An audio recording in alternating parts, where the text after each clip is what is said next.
अच्छा जी, बाज़ दफ़ा आपने देखा होगा कि किसी प्लाट पर लिखा होता है कि ये जगह जो है मतनाज़ा है और इसका फ़लाँ अदालत में केस चल रहा है, तो इसकी ख़रीदो फ़रोख्त करने वाला जो है वो ख़ुद ज़िम्मेदार होगा। ठीक है जी। या बाज़ दफ़ा लिखा होता है कि ये प्रॉपर्टी फ़लाँ की मलकियत है और इसका अदालत में केस चल रहा है और इसकी ख़रीदो फ़रोख्त करने वाला ख़ुद ज़िम्मेदार होगा। या बाज़ दफ़ा कोई मकान है तो उसका कोई झगड़ा वगैरह होता है, तनाज़ा होता है, तो अदालत में केस होता है, तो उसके बाहर अदालती नोटिस जो है वो स्टे जो है वो लाकर लगा दिया जाता है कि ये जगह जो है ये मतनाज़ा है और इसका केस जो है वो अदालत में है।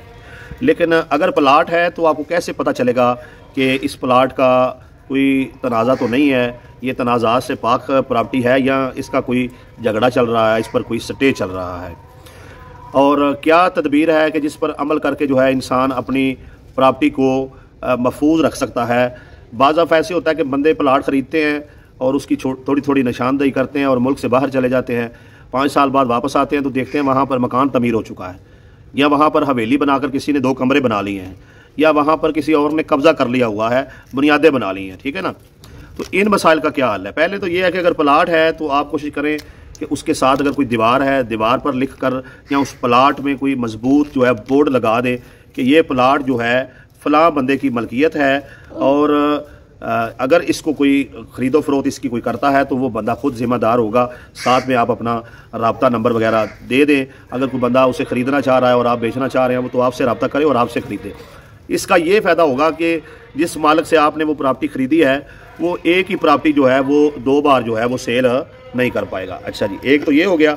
और दूसरी बात इसमें यह है कि अगर वो प्लाट है और आप ख़रीदना चाह रहे हैं तो आप कैसे चेक करेंगे उस पर कोई स्टे वगैरह है कि नहीं है? तो मोहतरम भाइयों, जब आपको उस प्रॉपर्टी की फ़र्द मिलेगी तो फ़र्द लेकर आपने सबसे पहले उस हलके के, उस मौजे के पटवारी के पास जाना है और उससे पूछना है कि भाई है मैं ये प्रॉपर्टी ख़रीद रहा हूँ, इस पर कोई स्टे वगैरह तो नहीं है। ठीक है जी। तो आपको पटवारी अगर कोई अच्छा इंसान हुआ, वैसे भी वो आपको बता देगा भाई इस पर स्टे है कि नहीं है। दूसरी बात यह है, जहाँ पर वो प्रॉपर्टी है गिरदोनवा के लोगों से पूछ लेना है कि भाई ये जगह किसकी मलकियत है, इस पर कोई केस तो नहीं चल रहा, इसका कोई इशू तो नहीं है, इस बंदे का किसी के साथ कोई बहन भाई के साथ, अपने चचाजाद के साथ, तायाजाद के साथ या मुश्तरका खातेदार के साथ जो है वो इसमें कोई झगड़ा तो नहीं है। जब ये चीज़ें आपको क्लियर हो जाएँ तो आपने पटवारी के बाद जो है वो कानून गो, जिसे कानून गो कहते हैं, उसके पास भी जो है बेटा चुप करें, चले जाना, वीडियो बनाने दे ज़रा पापा को। ठीक है। तो आपने कानून गो के पास जाना है, उससे भी जाके तस्दीक कर लेनी है कि इस जगह पर जो है कोई स्टे वगैरह तो नहीं है।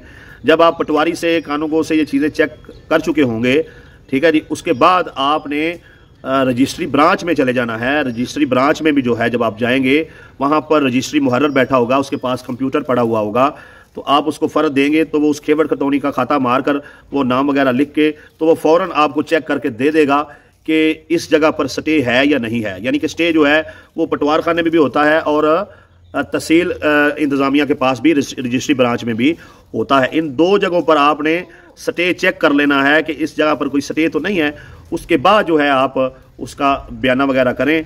ऐसे ही जो है आप बयाना कर लें और बाद में आपको अंदाज़ा हो इसका तो तनाज़ा चल रहा है, इसका तो अदालत में केस चल रहा है, तो पटवारी से साज़बाज़ करके फ़र्द निकलवा के दे दी गई है। चले पटवारी कोई साज़बाज़ करेगा तो आपको रजिस्ट्री ब्रांच से कुछ पता चल जाएगा। आप थोड़ा सा मेहनत करेंगे तो इंशाल्लाह कुछ ना कुछ जो है उसका रिज़ल्ट निकलेगा और आपको फ़ायदा होगा और हक़ाइक़ सामने आएंगे और आपकी जो रकम है वो डूबने से बच जाएगी और आपके बयाने पर ही जो है आप वो जो एक बड़ी अमाउंट देने वाले हैं सारी प्रॉपर्टी की, बयाने पर आपके मामला क्लियर हो जाएँ और आपको जैसे ही पता चले इस जगह का झगड़ा है तो आप हरगिज़ वो जगह ना खरीदें। अक्सर दोस्त पूछते हैं कब्ज़ा मिल रहा है, रजिस्ट्री नहीं करके दे रहे, जगह खरीद लें, ना खरीदो। अक्सर दोस्त पूछते हैं जगह का झगड़ा है, अदालत में केस है, जगह खरीद लें, ना खरीदो। भाइयों, जब जिस जगह के कोई तनाज़ा ना हो वो जगह खरीदनी चाहिए और जिसका कोई झगड़ा चल रहा हो वो हरगिज़ आपको वो जगह नहीं खरीदनी चाहिए। और जगह खरीदने से पहले उस पर अगर कोई स्टे वगैरह है तो वो आपने तसल्ली कर लेनी है।